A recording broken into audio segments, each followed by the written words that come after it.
Sir मैं चाह कर भी पढ़ाई नहीं कर पा रहा हूँ। उसने मुझे ये बोला कि सर मैं चाह कर भी पढ़ाई नहीं कर पा रहा हूँ, और उसने अपनी क्लियर पिक्चर मुझे बताई सारी चीज़ें। इंस्टाग्राम यूज़ करता हूँ, फेसबुक भी यूज़ करता हूँ, एक लड़की है जिससे मैं बातें करता हूँ, वो अभी उसने सारी बातें बताई। और बोले पेरेंट्स को भी बेवकूफ़ बना सकता हूँ, बनाता भी हूँ अच्छे से, कोचिंग चला जाता हूँ, और फिर यहाँ आके बस नोट्स लिख लेता हूँ, टीचर्स को देख लेता हूँ, डाउट नहीं पूछता हूँ। सारी बातें उसने एकदम डिटेल में बताई, जो कि एक बच्चा जनरली नहीं बताता है टीचर्स को। ठीक है, वो किसी ना किसी एक बात को बोलते ना फॉर्मुलेटिव या फिर डेकोरेटिव बना के पेश करता है कि मैं तो कर रहा हूँ बट मेरे तो नंबर नहीं आ रहे। तो उसने सारी चीजें एकदम बताई, सारी सारी, इतनी एक्सपेक्टेड भी नहीं थी कि इतनी बताओ, बट सारी बताई। तो मैंने कहा चाहता क्या है? बोले सर मैं पढ़ना चाहता हूँ बट पढ़ नहीं पा रहा हूँ, स्टडी टेबल पे बैठता हूँ बट मोबाइल यूज करने लगता हूँ, दिमाग कहीं और रहता है।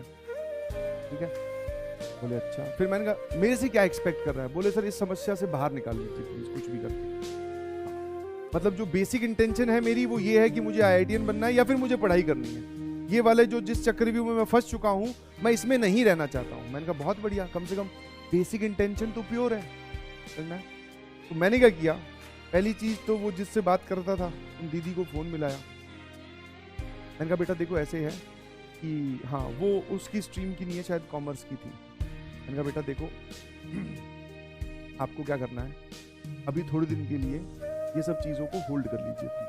ठीक है, हाँ, आप इनको डिस्टर्ब मत करो, ये तुम्हें डिस्टर्ब नहीं करेगा। करता है तो मैंने वहाँ पर किसी का नंबर दे दिया, मैंने कहा इसको फ़ोन कीजिए, अगर आपको ये फ़ोन करता है तो मैं आपके पेरेंट्स को फिर इन्वॉल्व कर लूँगा। तो एक डर वो। दूसरा इंस्टाग्राम फेसबुक जो थे, बोले सर मैं तो डिलीट कर नहीं पा रहा हूँ। ठीक है, मैं तो डिलीट कर नहीं पा रहा हूँ, आप डिलीट कर दो। तो फेसबुक तो शायद डिलीट हो जाता है, इंस्टाग्राम डीएक्टिवेट होता है, तो मैंने वो डीएक्टिवेट कर दिया, पासवर्ड बदल दिया। उसको बोला कि भैया अपने मोबाइल नंबर पे या मेल वेल पे ओटीपी वगैरह आए तो वो चेंज मत करना। ठीक है ना। अब ये सारे काम मैंने अपनी तरफ से करके दे दिए। उसके बाद में मेन बात पे आते हैं। ठीक है, जो लोग पढ़ नहीं पा रहे हैं, तो मैंने उससे पूछा तेरा थॉट प्रोसेस क्या है? उसने बोला कि सर आप पहले मुझे सही कर दो, मतलब कि ये सब सिचुएशंस आप पहले क्या कर दो, सही कर दो, मतलब करेक्ट कर दीजिए सिचुएशन को नॉर्मलाइज कर दीजिए, फिर मैं अपने आप पढ़ने लगूंगा। यही है, पढ़ने लग जाऊंगा, यही है। ऐसे लिखते हैं। उसने बोला कि आप मुझे सही कर दो, मतलब ये सब जिंदगी से मेरे थॉट प्रोसेस हटा दो, और उसके बाद में मैं पढ़ने लग जाऊंगा। मैंने कहा बहुत बढ़िया। ये एरो इस तरफ जा रहा था। अब आपको जानकर मैथमेटिकल लैंग्वेज में बहुत ही अच्छा लगेगा, दिस इज DNE। ये सिचुएशन एग्जिस्ट ही नहीं करती। DNE का मतलब समझते हो ना, डज नॉट एग्जिस्ट, ऐसा कुछ होता ही नहीं है। किसी भी लाइफ की सिचुएशन में कभी भी कुछ भी आपके साथ हो जाए, कभी भी आप एक थॉट, इसको बोलते हैं, अपने विचारों के समुद्र में डूबे हुए हो, आप नाकामयाब होते जा रहे हो, या फिर आप बैकलॉग के नीचे दबे पड़े हो, बहुत सारी चीजें। तो हम लोग, सभी लोग, दिस इज ह्यूमन टेंडेंसी, हम वेट करते हैं सही मूवमेंट का, पल का। पहले सिचुएशन सारी सही हो जाए, एक सुनहरी सुबह हो, ठीक है, खिड़की के बाहर चिड़ियां चहचहा रही हो, हम टाइम पे उठें, अच्छे से हम नाश्ता करें, बॉडी हमारी 100% एफिशिएंट हो, फिर हम पढ़ने लगे। ऐसी सुबह की हम सभी लोग इंतजार करते हैं। जबकि इस तरफ वाला ये जो एरो है ये एग्जिस्ट ही नहीं करता।